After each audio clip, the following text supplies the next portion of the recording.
नमस्कार विद्यार्थियों, आज मैं कक्षा 12 हिंदी पद्य खंड के पाठ 5 सहर्ष स्वीकारा है पढ़ा रही हूँ, जिसके रचयिता है गजानन माधव मुक्तिबोध। इनका जन्म 13 नवंबर सन 1917 श्योपुर ग्वालियर मध्य प्रदेश में हुआ था।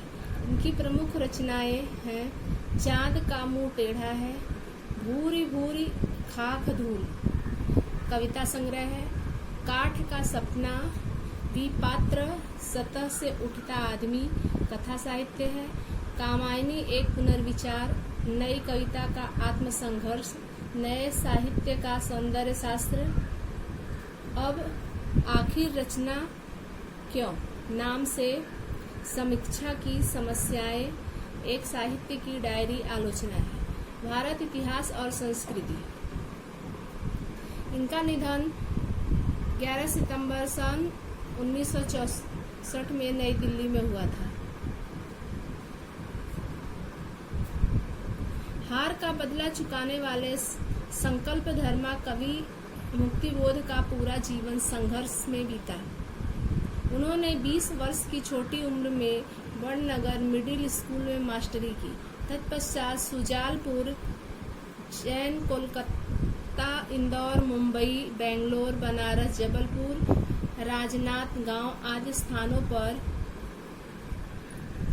मास्टरी से पत्रकारिता तक का काम किया।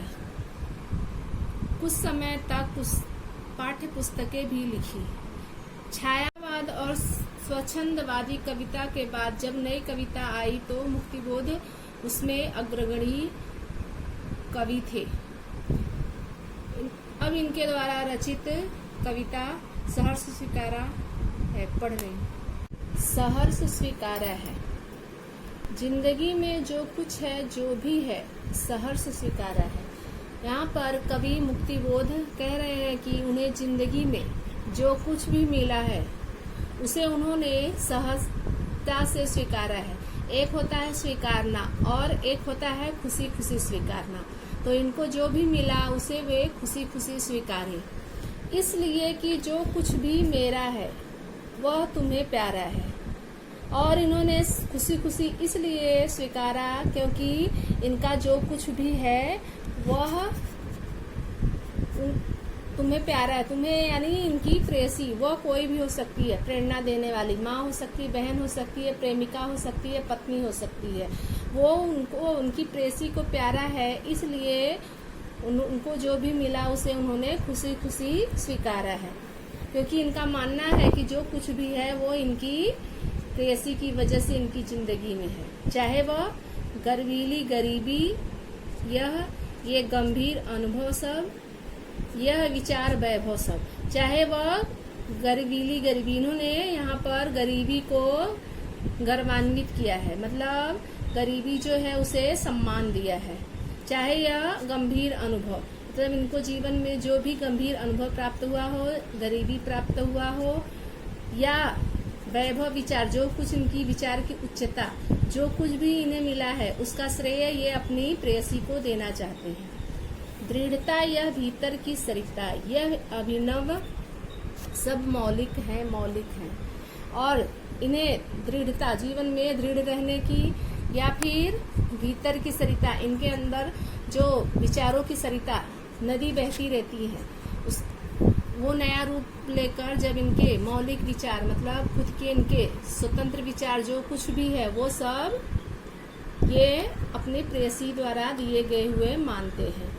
इसलिए कि पल पल में जो कुछ भी जागृत है, अपलक है, संवेदन तुम्हारा है।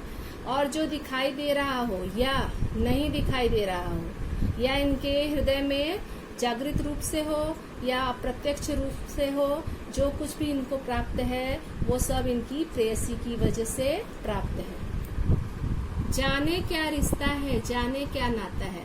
आगे ये अपने प्रेयसी से कह रहे हैं कि तुमसे न जाने क्या रिश्ता है, क्या नाता है, जितना भी उड़ेलता हूँ भर भर फिर आता है।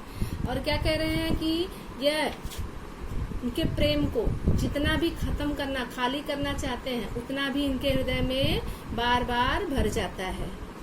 दिल में क्या झरना है, मीठे पानी का सोता है। और इनके ऐसा लगता है कि उनके प्रेसी का प्रेम का झरना निरंतर इनके हृदय में बहता रहता है। ऐसा लगता है कि वह मीठे पानी का सोता है। मीठे पानी का सोता यानी अच्छे विचारों का सोता, जो इनके अंदर निरंतर बहता रहता है। वह ये इनकी प्रेसी की वजह से है। भीतर वह ऊपर तुम, और इनके विचार मतलब इनकी प्रेसी के अच्छे विचार इनके अंदर है और बाहर उसका रूप दिखाई देता है। मुस्काता चांद ज्यों धरती पर रात भर, मुझ पर त्यों तुम्हारा ही खिलता वह चेहरा। और वह अपनी प्रेसी की तुलना चांद से कर रहे हैं, मुस्कुराते हुए चांद से कह रहे हैं कि वह आसमान में है और तुम धरती पर। मुझ पर त्यों तुम्हारा ही खिलता है वह चेहरा। अर्थात जिस प्रकार धरती पर मुस्कुराते हुए चांद का रात भर दृश्य दिखाई देता है, उसी प्रकार इनकी प्रेमिका का खिलता हुआ चेहरा इन्हें प्रत्येक क्षण दिखाई देता है। इसके आगे का भाग अगले वीडियो में पढ़ेंगे।